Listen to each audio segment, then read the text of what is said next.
¿Qué onda, banda? Bienvenidos de nuevo. Seguimos con el resumen de esta historia, y la neta se está poniendo cada vez más intensa. Vámonos directo con lo que sigue. El estruendo del fuego artificial dejó a Tomoe y Siki en estado de alerta máxima, pero Raidou los calmó de inmediato.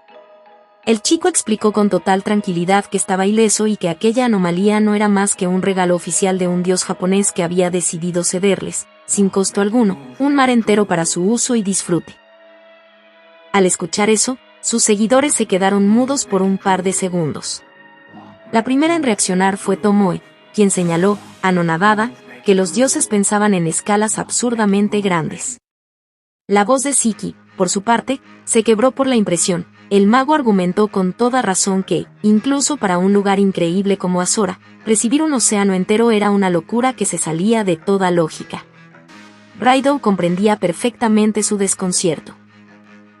Él mismo se sentía algo raro al verse convertido en dueño de un reino acuático personal. Tras examinar la costa, Raidou notó otro objeto extraño entre la vegetación y supuso en voz alta que quizás la diosa Atenea también había metido mano en el asunto, ya que en la parte seca de la playa lucían unos árboles muy específicos. Para que me entiendas, Siki sugirió al instante que se trataba de algún árbol sagrado de la tierra natal de Raidou, esos alrededor de los cuales la gente solía levantar templos. Tomoe se metió de inmediato en la discusión académica, afirmando con autoridad que los árboles sagrados se valoran por su historia y longevidad, y que la flora local tenía un aspecto muy distinto. Raidou cortó el debate y aclaró que mencionó a la deidad solo porque esas plantas, en su mundo, siempre se asociaban con los lugares de culto. Siki notó con curiosidad que la extraña forma de los árboles recordaba a un hongo gigante o a un brócoli, un tronco recto que, a cierta altura, se ramificaba en una copa densa y de un verde perfecto.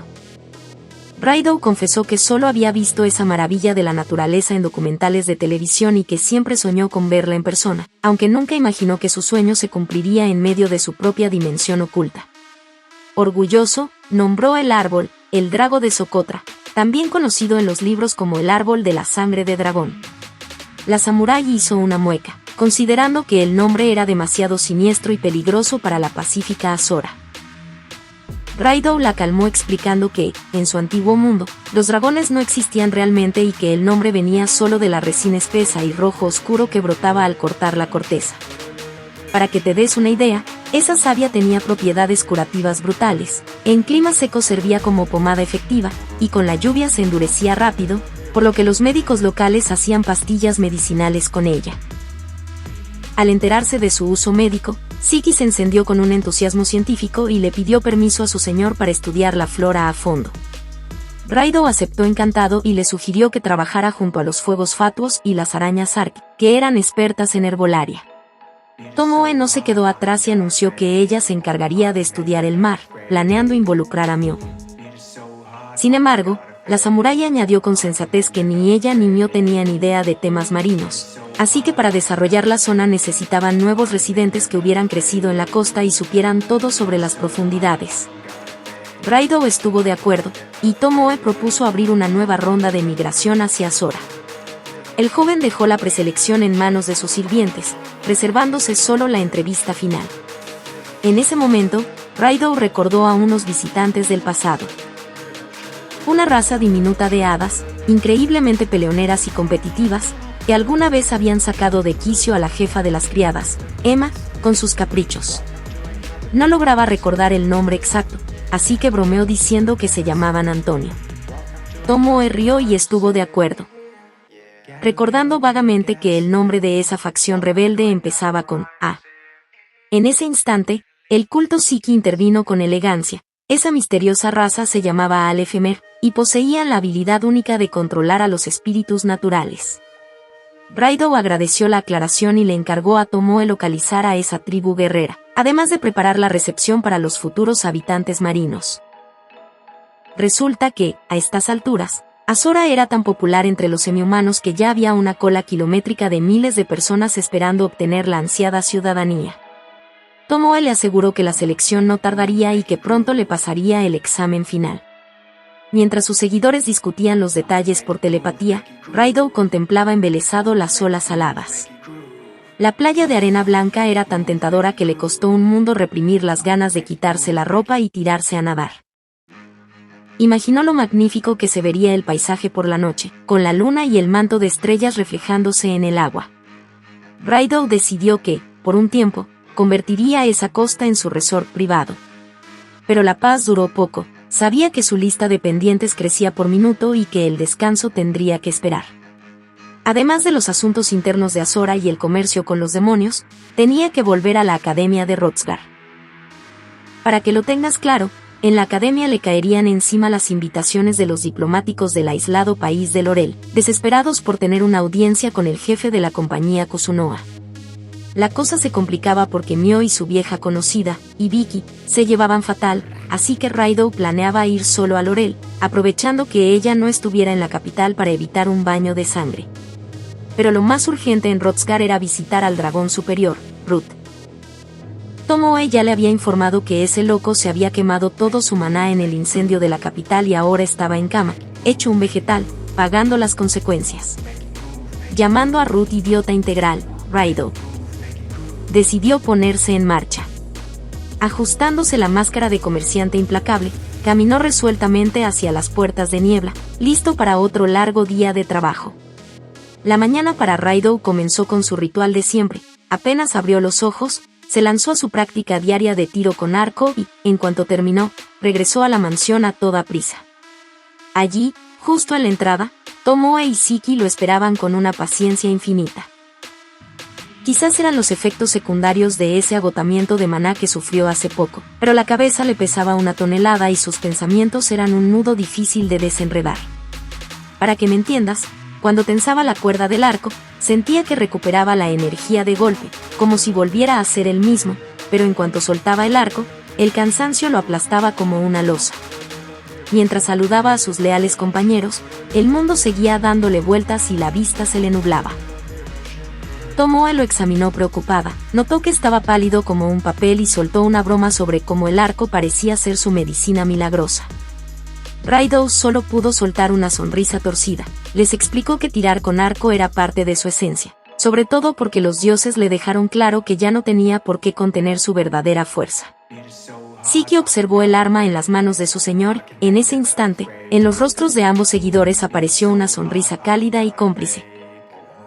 El mago, muy educado, le preguntó si tenía planes para el día, considerando que las clases en la Academia de Hrothgar empezaban recién mañana. Rideau admitió que no tenía nada concreto, pero que necesitaba resolver unos temas en la ciudad y pasarse por la tienda de la compañía Kusunoa, aunque fuera solo para dejarse ver.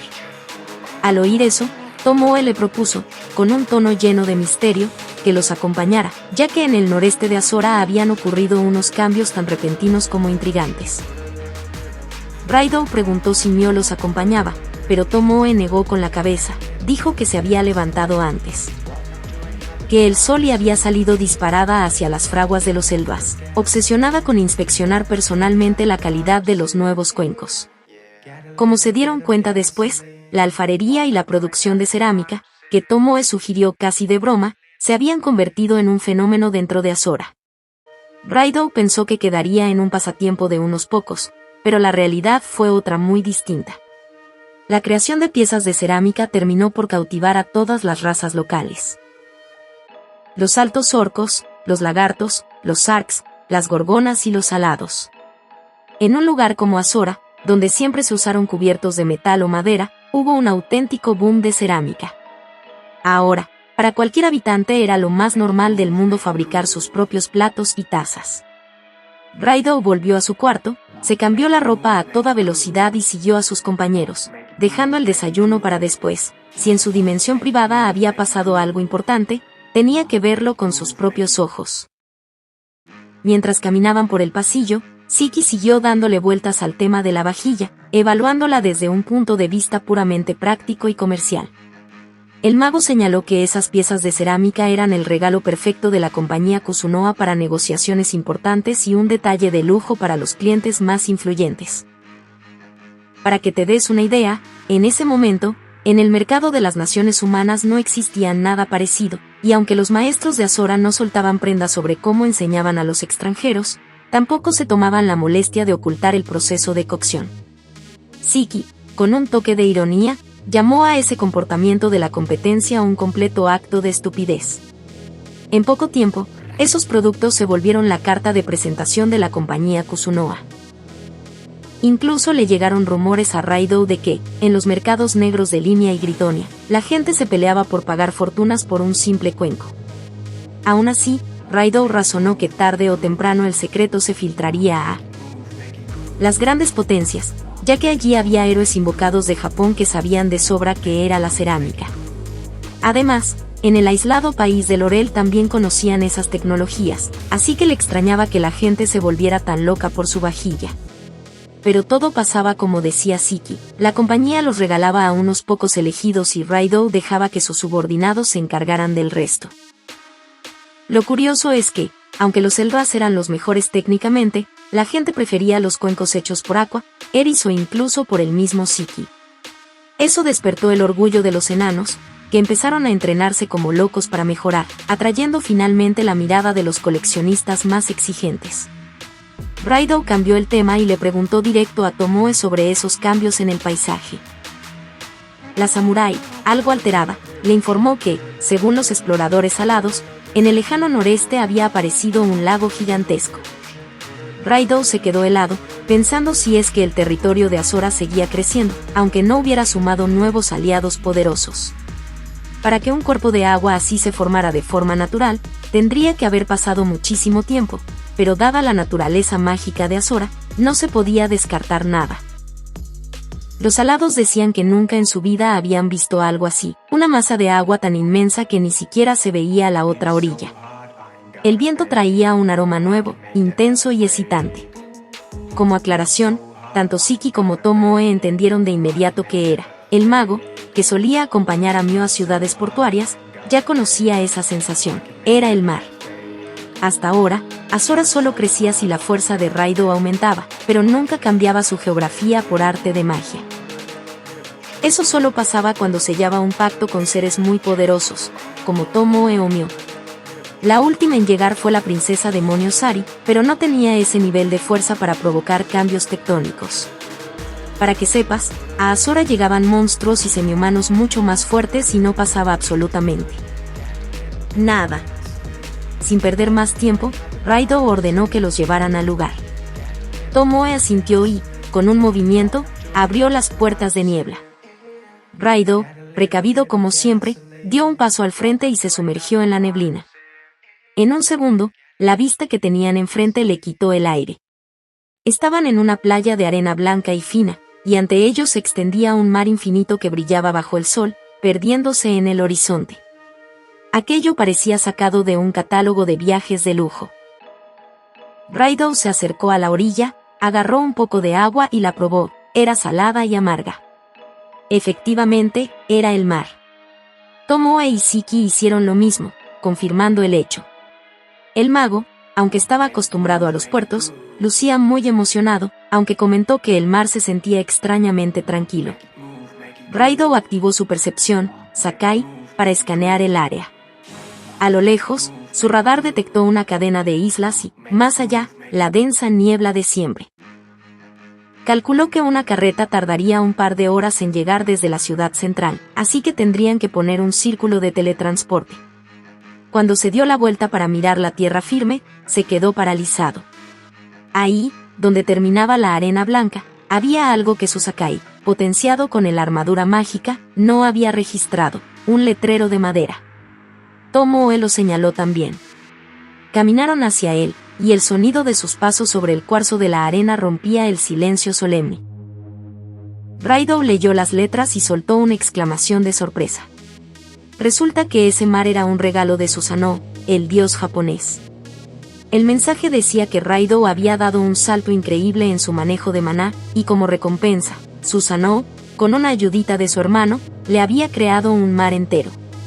Al final, el dios añadió que esa era solo la primera parte de sus regalos, y que cuando Raidou expandiera más a Azora, le tocaría el turno a otro regalo del bondadoso Daikokuten. En cuanto terminó de leer, el letrero se incendió, salió disparado al cielo y explotó en unos fuegos artificiales espectaculares. Raidou se quedó ahí, procesando todo. En el mundo de los humanos, los millonarios compraban islas o castillos, pero recibir un mar entero como regalo de un dios caprichoso era, definitivamente, una experiencia que nadie más tendría. Muchas gracias por quedarse hasta este momento. De verdad me alegra mucho que estén aquí viendo el video hasta el final. Si les gustó el episodio, me haría mucha ilusión leer sus comentarios. ¿Qué parte les sorprendió más? ¿Qué fue lo que más les gustó o simplemente su opinión sobre la historia? Anmac también ayuda bastante a que el video siga llegando a más personas que disfruten este tipo de contenido, y me motiva a traerles los siguientes capítulos más rápido. Gracias por todo el apoyo y nos vemos en la siguiente parte.